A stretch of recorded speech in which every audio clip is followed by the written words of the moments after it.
Je vous présenterai la galerie de l'espace Jean Villard, qui fait partie de l'expo Labo T, avec un T à la fin.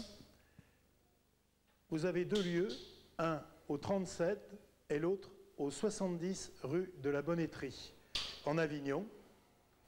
Ces espaces ont été ouverts spécifiquement par rapport à un autre projet qui va avoir lieu en novembre 2000, dans le cadre d'Avignon, ville de la beauté, et Avignon, ville de la culture, avant tout.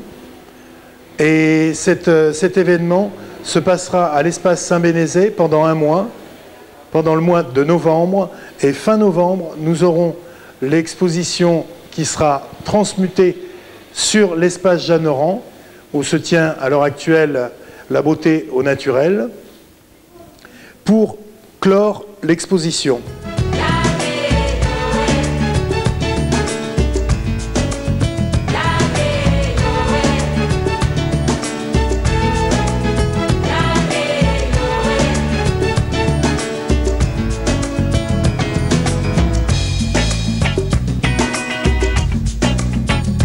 Vous avez notamment Christophe Betmal, qui est un plasticien qui vit à côté de Paris.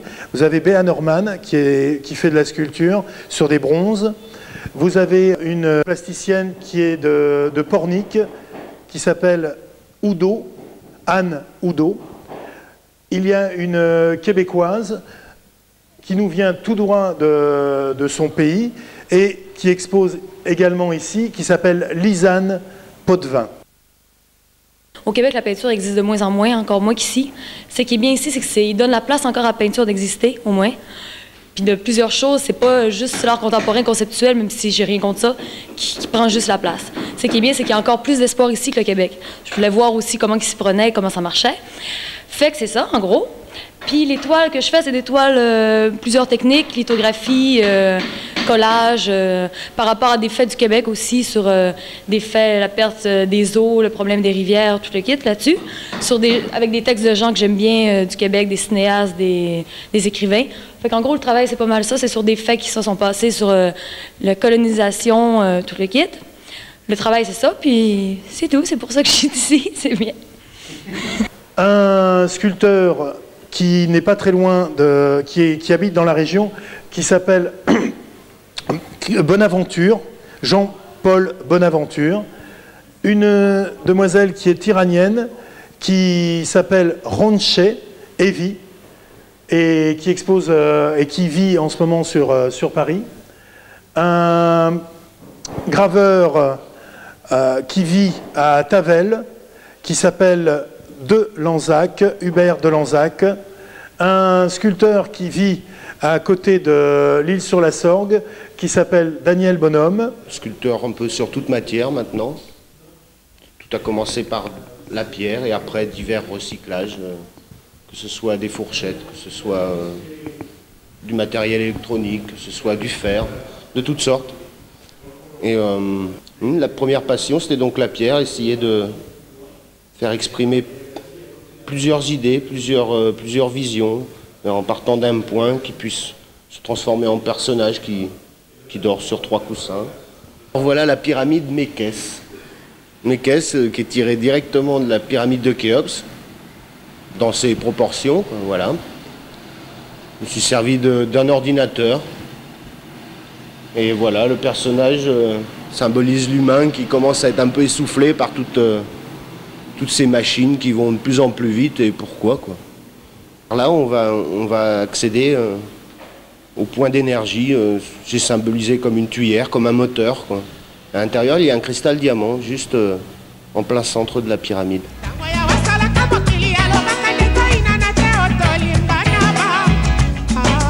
Un peintre qui s'appelle Léo Capra, qui vit dans la région, sur Avignon.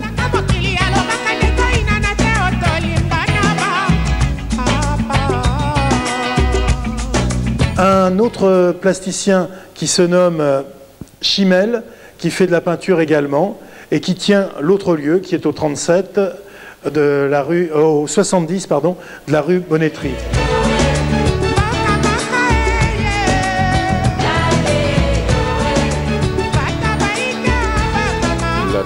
troisième année consécutive que nous exposons rue Bonneterie. Nous étions l'an passé un petit peu plus loin dans la rue.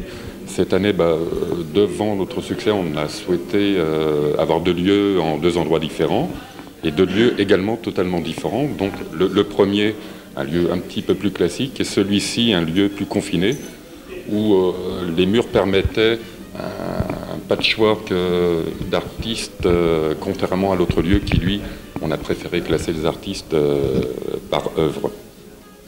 Donc là, voilà donc mon travail. On aperçoit également des superbes sculptures d'un garçon qui s'appelle Égée, qui sont des bronzes en cire perdue, qui sont toutes des pièces uniques. On est vraiment ravis de l'avoir accueilli, car ces pièces sont vraiment superbes et ont beaucoup de succès. On a fait un petit peu le tour tout à l'heure de la galerie. À la différence de l'autre espace, nous avons préféré mettre de petits formats de manière à pas trop étouffer l'endroit et que les gens se sentent un petit peu plus... puissent se rapprocher, prendre relativement du recul. L'espace n'est pas très grand, mais il y a une ambiance assez conviviale, assez chaude. Il y a également Julien Charlon, qui est un photographe qui nous a laissé son book, qui fait également une exposition actuellement dans le péristyle de la mairie d'Avignon. Voilà. Et ce sont des portraits de personnages qui sont particuliers sur Avignon.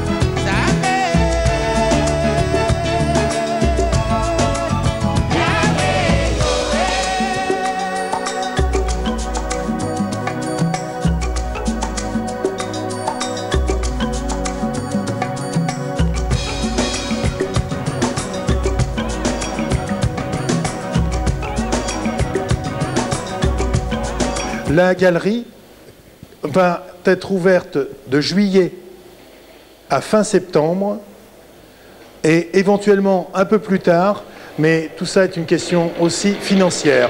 Donc les projets futurs, donc il y a évidemment l'expo bidon. Ensuite, on va essayer de faire d'autres expos dans le cadre de l'association qui s'appelle Jean Ville Art. Et donc les projets actuels, c'est surtout de rester là jusqu'en septembre. Ensuite, après, il faut aussi le dire, il va y avoir le parcours de l'art. Donc on va essayer de garder le lieu pour pouvoir aussi participer avec l'espace Gaïane, qui fait beaucoup de travail à ce niveau, à la démarche des plasticiens aussi bien avignonnais que les autres d'ailleurs. Et il y a également aussi une revue que je tiendrai à citer qui s'appelle Fracas, qui va être un bimensuel, qui va s'intéresser au niveau artistique et plastique.